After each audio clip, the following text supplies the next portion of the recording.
Hey everyone, welcome back. So today's topic is really a fun one, melody. Melody is probably the single most memorable aspect of music. A catchy melody can get stuck inside your head for days, and a good melody can get stuck in there for decades. But explaining what constitutes a good melody and how to write one is very tricky. There's a fine line between memorable and really, really annoying. I think we've all heard a song or a piece where you listen to it once and you're like, okay, that's kind of fine.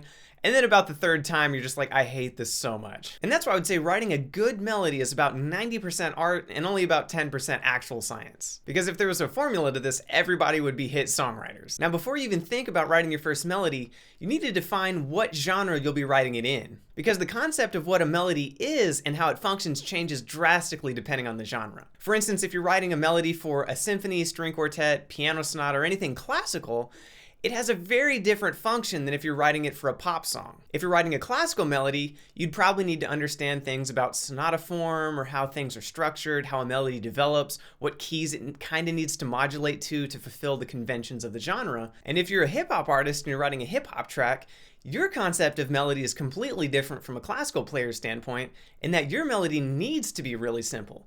If you had a really complex melody over really complex lyrics, the two parameters kind of cancel each other out and it gets really confusing and kind of cluttered. And if you're writing a traditional pop, rock, or jazz tune, you just need to come up with a melody that's engaging enough to make for a really successful, catchy chorus. Now here's the thing.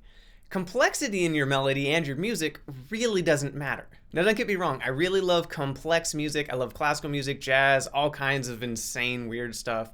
But it really depends on the genre you're writing in, and one honestly doesn't take precedent over the other, or really is more difficult to write. Because one trap that a lot of beginning composers and songwriters fall into is they feel that if they make their melody or their piece more complex, it makes it better. But really the hardest thing to do is to challenge yourself to write the most kind of bare bones, simplistic melody you can. Because if you're writing a piece for like an orchestra or a bunch of electronic instruments, you have so much to play with. You've got texture, melody, you can pass it around to different things, you can change the arrangement. All of these things kind of distract the listener. Distract's not really the right word, but they're just other things to focus on and to play with. But if you're just sitting down with just you and a piano and you and an acoustic guitar, you have to be completely honest with the audience and there's nowhere to hide. And to write something that's successful in that style of music, I think is a little more difficult than if you have just like a million instruments and a million different things to play with. So now I'm going to give you guys some actual concrete tips that will help you write your melodies, but just know that you should learn the theory and then forget it. Now I don't literally mean forget it, but what I mean is you need to practice the theory enough that when you actually sit down to compose a melody or a piece, it's just completely intuition and you're not having to actually think like, oh, should I use like this note or go up by this step or something like that. It just happens naturally to form kind of a really inspired piece of music. And that way what you compose is more pure imagination and not so much just kind of a contrived melody or an exercise. So I tried to boil it down to maybe 4 things that I think makes a successful melody. The first one is just pick a single scale and a single key. If you can write in just one key, you'll be fine. Now, if you're listening to jazz or other things, or like old Whitney Houston, which is awesome, or anything kind of diva, or Disney music for that matter, there's always that crazy key change in the middle where it goes up a half step, kind of like a Celine Dion type thing. And that's really cool, but for right now, stick to just one key and one scale. So for instance, let's try to stick with just C major for now. And I'll explain a little bit later about how to write in minor keys. It's not any more difficult. It's just you have to kind of rearrange that chart I gave you guys from last time, and I'll try to make a forum post to explain that. Now the second tip is just melodic contour, and by this I mean the shape of your actual melody. So if you're a musician and you've played any instrument, the first thing or near the first thing you learned on an instrument was Ode to Joy. Everybody's favorite. Now what makes that a memorable melody is that it's entirely stepwise. When you're writing your melody, you need to have a balance of using mostly steps with a couple strategic leaps. Now I know this sounds formulaic, but it really makes sense. If your melody can't really be easily sung, like if it's kind of this jumpy tune, it kind of sounds like weird robot music, which is cool if that's what you're going for, but if you're writing an actual song or something you want people to remember, it kind of needs to be singable. The third tip is work on phrasing and repetition. Sometimes this can be call and response, where you have one phrase that sets something up, and then you have another phrase that resolves, Or you could kind of repeat the same thing maybe 3 times and then change it on the 4th. It's kind of like the rule of 4s. When you're playing something in music, you can play it maybe 2 or 3 times, but then the 4th time you change it. It really does kind of sound like you're asking a question and then responding to it, but musically. And the more you fit repetition into your music, the easier it is for the listener to kind of hang on to something. If you're writing a piece of music, like a melody or something, and nothing ever repeats, your listener is going to be really confused. That'd be like watching a movie where you have the main character in the first scene, but then you never see him again. And then the movie just goes completely off the rails, and then you're just kind of left going like, what? Now the 4th tip is probably the most technical, and honestly it matters, but it kind of doesn't. And that is using chord tones in your melody versus non-chord tones. Now when you write your melody, you'll use both, but there's kind of a school of thought that states that when you write a melody, on the strong beats, meaning like the downbeats like 1, 2, 3, and 4, you should kind of tend to land on chord tones or tones that are actually in the chord you're playing. So for instance, if you're playing a chord in C, the notes in the chord are C, E, and G, and that your melody needs to be one of those notes. Now that being said, it's good practice to do that, but if you stick to only chord tones, it just sounds kind of bad and predictable. So you need to fit notes that aren't in the chord kind of as passing tones in between those beats.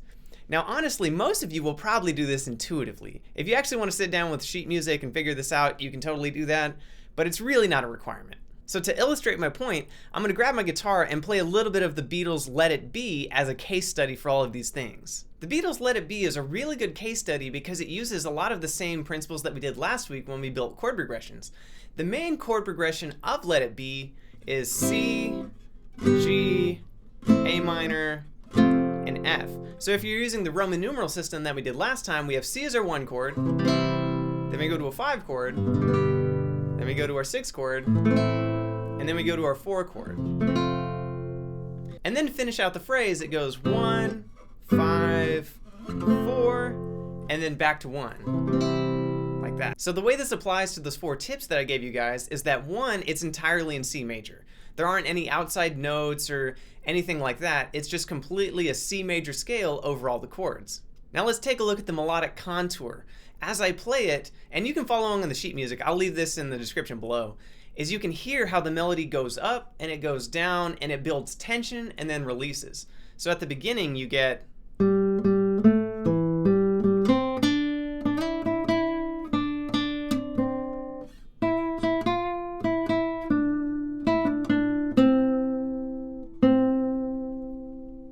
and it's really structured almost like kind of a question and answer. You've got the first statement,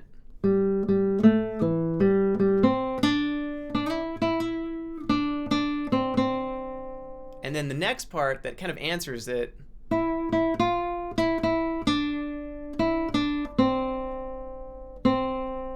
And then you can hear how it interacts with the chords. I'll try to play this the best I can. I'm kind of sight reading this. But you basically get... Should have tuned my guitar.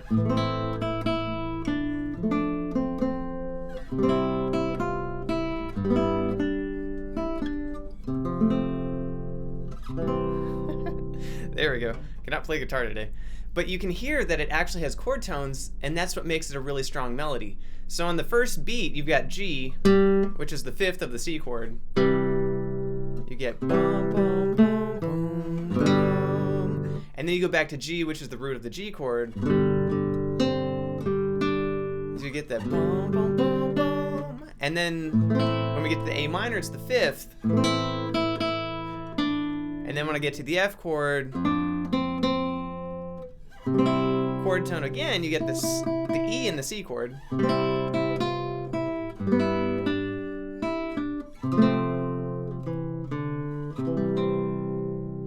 Like that. And it has enough repetition because the next verse is almost the same. It changes a little bit at the end, and then it goes to the chorus where you get...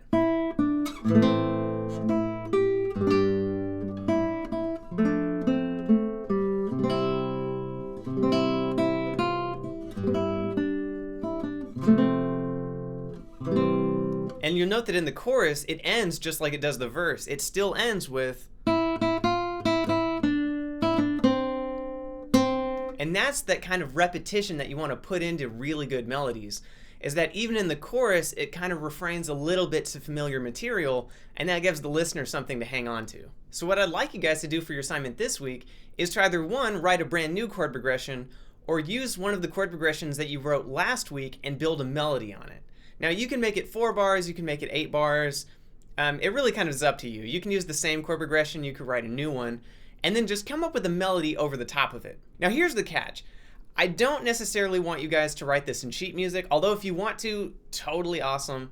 But if you don't want to actually take the time to figure out like what rhythm am I singing or something like that, just try to hum it. If you can play a chordal instrument, kind of like a guitar or a piano over it, that makes it a little bit easier to hear. But if you just want to hum the melody or play it on your instrument just completely, kind of a cappella or solo, that works too. And then just upload it to the forum. So the last thing I'll say is just when you upload things to the forum, don't be judgmental of other people's submissions. I really don't care if your submission is really rough, if your singing's kind of out of tune, that's fine. My singing in this whole video has been awfully out of tune because I'm recording this in the morning after not having power for 2 days. Oh, I hate the winter. But really just upload things, try to be kind. Don't criticize other people's work. That's my job. And in general, just be nice. It's all art. It's cool and it's supposed to be kind of fun. And as always, if you have any questions, please let me know. I'll see you guys next week.